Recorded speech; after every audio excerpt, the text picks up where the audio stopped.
3 बच्चे हैं भाभी जी के और तीनों का नाम सत्यनारायण है। तो मैंने कहा कि भाभी जी दिक्कत हो जाती होगी, एक को बुलाते होंगे तो सभी आते होंगे। तो शर्मा के बोली कि नहीं भैया, इनके सरनेम अलग अलग हैं। मैं साली थोड़ी सी भी सुंदर निकल जाए तो ससुर जी को देख के ये लगता है कि जब तुम्हारे घर में ये रसगुल्ला था तो फिर मुझे ये दही बड़ा क्यों दिया। अच्छा, ये जो 4-5 तालियां कूट के बजी हैं, आप ये समझे कि घर में दही बड़ा फंसा हुआ है। बच्चे से पूछा कि कांग्रेस की स्थापना किसने की। बच्चे ने कहा कि साहब स्थापना किसने की ये तो नहीं पता, पर विनाश कौन करेगा ये मैं जानता हूं। पुरुष कभी भी अपने फैसले से संतुष्ट नहीं रहता। बीवी लाने के लिए भी परेशान रहता है और बीवी को लाने के बाद भी परेशान ही रहता है।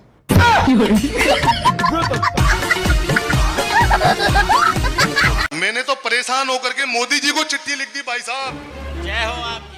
मोदी महाराज मेरी एक अर्जी तो सुनो, संसद में बिल एक पास करवाइए। मोदी महाराज मेरी एक अर्जी तो सुनो, संसद में बिल एक पास करवाइए। देश की जमा दीजिए से व्यवस्थाएं सारी सुनो, वैसे ही घरों की भी समस्या सुलझाइए। सारे दिन काम कर हारे थके घर आते, लड़ती है बीवियां क्यों बात बतलाइए। और जैसे उप सरपंच उप मुख्यमंत्री हैं, उप पत्नी का भी कानून बनवाइए। मोदी मामा मौका एक बार मुझको भी दे दो, पीएम बनूंगा तो तुम्हारे गुण गाऊंगा। छोरी वाले कहते हैं पप्पू हो जाता है फेल, जीत जाऊंगा जब भी तो शादी कर पाऊंगा। चिंता ना करो जी इस देश की मामा जी, तुम 15 लाख छोड़ो मैं करोड़ों दिलवाऊंगा। और किसानों के कर्जे की तो छोटी मोटी बातें हैं जी, आलू से सोना बने मशीनें लगवाऊंगा। कृपा कैसे कैसे होती है। वो एक आदमी आ गया, बोले बाबा कृपा हो गई, बाबा कृपा हो गई। बाबा को लगा मेरा बीज मंत्र काम कर गया होगा गलती से। तो बोले क्या कृपा हुई, माइक तो इसको ये सबको बताएगा, पूरे जितने भी भक्तगण हैं। बोले बाबा कृपा हो गई। बोले क्या कृपा हुई। बाबा 4 महीने पहले मेरी मोटरसाइकिल चोरी हो गई थी, आज आपके समागम में आया तो बाहर पार्किंग में खड़ी मिली।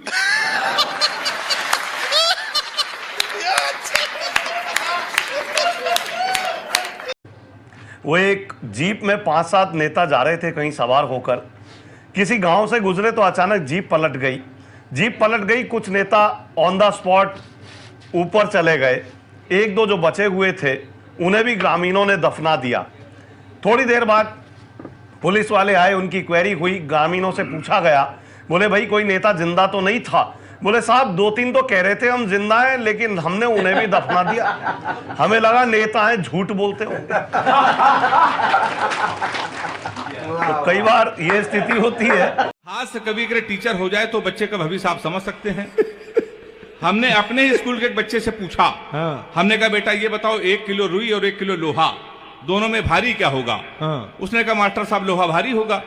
मैंने कहा बेवकूफ, मैं जो तुमसे कह रहा हूं कि 1 किलो रुई 1 किलो लोहा, जब दोनों 1 किलो है तो लोहा कैसे भारी होगा, इसका जवाब सुनिएगा। उसने कहा मास्टर साहब आप हमको 1 किलो रुई फेंक के मारिए,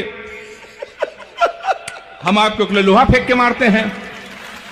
हाँ ऐसी ताली बजाइए, आप जान जाएंगे क्या भारी होगा। विजय भाई भी बैठे हैं। हमने दूसरा क्वेश्चन पूछा, हमने कहा हिंदुस्तान में सबसे तेज उड़ने वाले पंछी का क्या नाम है। उसने जवाब दिया हाथी। हमने खड़े हो जाओ तुम्हारे बाप क्या करते हैं। उसने कहा योगी जी की बुलडोजर चलाते हैं। हमने कहा बैठ जाओ, हाथी सही जवाब। बहुत अच्छा। हनुमान जी जब संजीवनी बूटी लेने के लिए गए हुए थे तो सूर्योदय से पहले वो बूटी लेकर आनी थी, तो वो सूर्य से प्रार्थना करते हैं कि आज थोड़ा सा ध्यान रखना, मेरे स्वामी के प्राण संकट में हैं। वो कहते हैं हे सूर्य देव क्षमा करना, संकट अब सूर्य वंश पर है, लंका के नीच राहु द्वारा आघात दिनेश अंश पर है, इसलिए न तब तक उगना भगवन जब तक न जड़ी पहुंचा दूं मैं, आप तभी उगना भगवन जब संकट निशा मिटा दूं मैं। आशा है अल्प प्रार्थना यह सच्चे मन से स्वीकारोगे आतुर की आर्थ अवस्था को करुणा के साथ निहारोगे।